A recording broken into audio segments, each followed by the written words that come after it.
Hi everyone, മറ്റൊരു വീഡിയോയിലോട്ട് എല്ലാവർക്കും സ്വാഗതം. മാമ്പഴക്കാലം നമ്മൾ മലയാളികൾക്ക് എല്ലാവർക്കും ഇഷ്ടപ്പെട്ട ഒരു സീസണാണ്. അതിപ്പോൾ കണ്ണിമാങ്ങ തൊട്ട് അത് പഴുത്ത മാങ്ങ ആവുന്നത് വരെയുള്ള സ്റ്റേജസ് എല്ലാവർക്കും നമുക്ക് ഒരുപോലെ ഇഷ്ടമാണ്. അങ്ങനെ ഈ പ്രാവശ്യം നമ്മൾ യുഎൻ്റെ വീടിന് മുമ്പിലുള്ള മാവിൽ അത്യാവശ്യം പൂവൊക്കെ ഇട്ടും കണ്ണിമാങ്ങയൊക്കെ ആയിട്ടുണ്ട്. അതിൽ നമ്മളിന്ന് കുറച്ച് പറിച്ച് അച്ചാറിടാനാണ് പോകുന്നത്. നാട്ടിലല്ലെങ്കിൽ കൂടിയും ഒരു നാടൻ സ്റ്റൈൽ റെസിപ്പിയാണ് ഞാൻ ട്രൈ ചെയ്യാൻ ഉദ്ദേശിക്കുന്നത്. ആദ്യം തന്നെ നമ്മൾ പറിച്ച കണ്ണിമാങ്ങ എല്ലാം ശരിക്കും കഴുകി അത് തുടച്ച് വെള്ളമെല്ലാം കളഞ്ഞ് മാറ്റി വെക്കണം. അതിൽ തന്നെ നമ്മൾ തണ്ട് കട്ട് ചെയ്യുമ്പോൾ ഈ ഒരു സൈസിൽ വേണം കട്ട് ചെയ്യാനായിട്ട്. ഇനി നമ്മൾ മാങ്ങ കുപ്പിയിലോട്ട് നിറയ്ക്കുമ്പോൾ ലെയറായിട്ട് ആവശ്യത്തിനനുസരിച്ചുള്ള കല്ലുപ്പും നമുക്ക് അതിലേക്ക് ഫില്ല് ചെയ്ത് കൊടുക്കണം.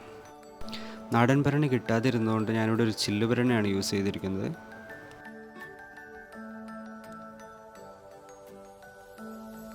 ഇനി നമുക്കൊരു നല്ലൊരു കോട്ടൺ തുണി വെച്ചിട്ട് ഇതുപോലെ ഒന്ന് കെട്ടിവെക്കാം. മിനിമം ഒരു 3 ആഴ്ചയെങ്കിലും ഇതുപോലെ മാങ്ങ ഉപ്പിൽ ഇട്ട് തന്നെ വെക്കണം. ഇനി ഒരു കാര്യം ശ്രദ്ധിക്കേണ്ടതെന്ന് വെച്ചാൽ ഇത് സ്റ്റോർ ചെയ്യുമ്പോൾ ഒട്ടും വെളിച്ചം വരാത്തൊരു സ്പേസിൽ വേണം നമ്മളിത് സ്റ്റോർ ചെയ്ത് വെക്കാനായിട്ട്. അതുപോലെ തന്നെ 2-3 ദിവസം ഇടവിട്ട് അത് ഭരണി ഒന്ന് കുലുക്കി കൊടുക്കുന്നതും നല്ലതാണ്. അങ്ങനെ നമ്മളിപ്പോൾ ഉപ്പിലിട്ടിട്ട് ഓൾമോസ്റ്റ് 3 ആഴ്ചയോളം കഴിഞ്ഞു. നമുക്കിപ്പോൾ കാണാം, ഇപ്പോൾ മാങ്ങയിലേയും അതുപോലെ തന്നെ ഉപ്പിലയും ഉണ്ടായിരുന്ന വെള്ളമൊക്കെ ഇറങ്ങി ശരിക്കും അച്ചാറിടാനുള്ളൊരു പരുവത്തിലായിട്ടുണ്ട്.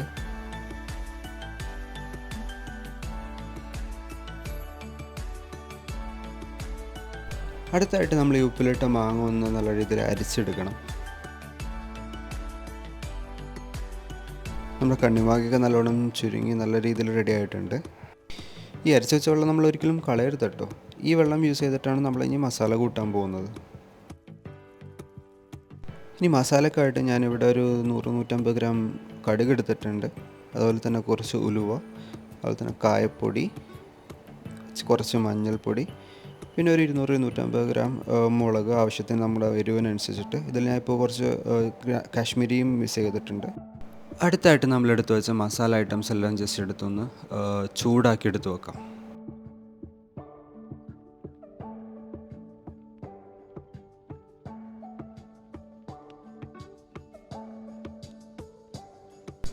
അടുത്തായിട്ട് നമുക്ക് കുറച്ച് നല്ലെണ്ണ എടുത്ത് ശരിക്കും ഒന്ന് തിളപ്പിച്ച് എടുത്ത് വെക്കണം. അതിനുശേഷം നമുക്കൊന്ന് ചൂടാറാനായിട്ട് മാറ്റി വയ്ക്കുകയും വേണം. ഇനി നമ്മൾ ചൂടാക്കി വെച്ചിരുന്ന ഉലുവയും അതുപോലെ തന്നെ കടുകും എടുത്തിട്ടൊന്ന് തരി ആവുന്ന രീതിയിൽ ഒന്ന് ഗ്രൈൻഡ് ചെയ്തെടുക്കാം.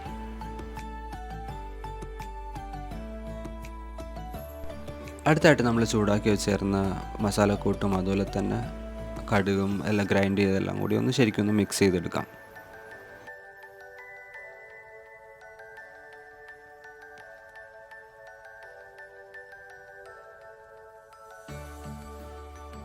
ഇനി ഇത് മിക്സ് ചെയ്യാനായിട്ട് നമ്മൾ നേരത്തെ എടുത്ത് മാറ്റി വെച്ചിരുന്ന മാങ്ങ ഉപ്പിലിട്ട വെള്ളമാണ് എടുത്തിരിക്കുന്നത്.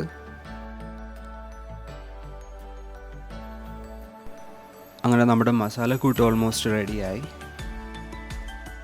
ഇനി ഇതിലോട്ട് നമ്മൾ നേരത്തെ മാറ്റി വെച്ച ഉപ്പുമാങ്ങ ഇട്ട് ശരിക്കും ഒന്ന് മിക്സ് ആക്കി എടുക്കാം.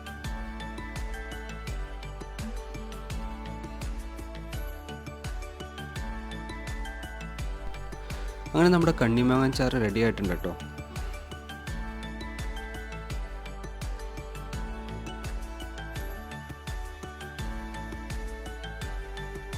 ഇനി തുടച്ച് വൃത്തിയാക്കി വെച്ചേക്കുന്ന ഒരു കുപ്പിയിലോട്ട് നമ്മൾ റെഡിയാക്കി വെച്ചിരിക്കുന്ന അച്ചാർ ഫില്ല് ചെയ്ത് നോക്കാം.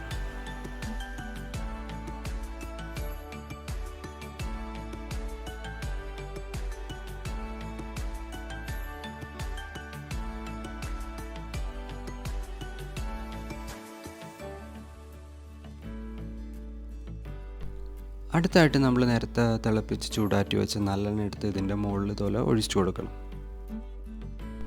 അച്ചാറ് പെട്ടെന്ന് കേടാവാതിരിക്കാനാണ് നമ്മളിങ്ങനെ ചെയ്യുന്നത്. അടുത്തായിട്ട് നമ്മൾ ഇതുപോലെ ഒരു വൃത്തിയുള്ളൊരു കോട്ടൺ തുണി ശരിക്കും എണ്ണയിൽ മുക്കിയിട്ട് നമ്മൾ ഒഴിച്ചു വെച്ച എണ്ണയുടെ മുകളിലൊന്ന് വിരിച്ചു കൊടുക്കണം. ഇത് ഇൻ കേസ് എന്തെങ്കിലും ഫംഗസ് വന്നാൽ തന്നെ ഈ ഒരു തുണി എടുത്ത് മാറ്റുന്നതോടെ എല്ലാം നമുക്ക് പെട്ടെന്ന് ഈസി ആയിട്ട് തന്നെ റിമൂവ് ചെയ്യാൻ പറ്റും.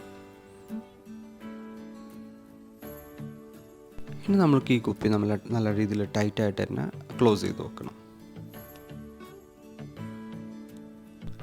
ഇനി ഇതുപോലെ തന്നെ ഒരു 2 to 3 months നമ്മൾ എടുത്ത് വച്ചാലാണ് ഒരു എക്സാക്റ്റ് കണ്ണിമാങ്ങ അച്ചാറിൻ്റെ ഒരു ടേസ്റ്റിലേക്ക് നമുക്ക് കിട്ടുള്ളൂ. ആ ഒരു മസാലയൊക്കെ പിടിച്ച് മാങ്ങയൊക്കെ ഒന്ന് റെഡി ആവാനായിട്ട് മിനിമം ഒരു 2 to 3 months എങ്കിലും വെക്കണം.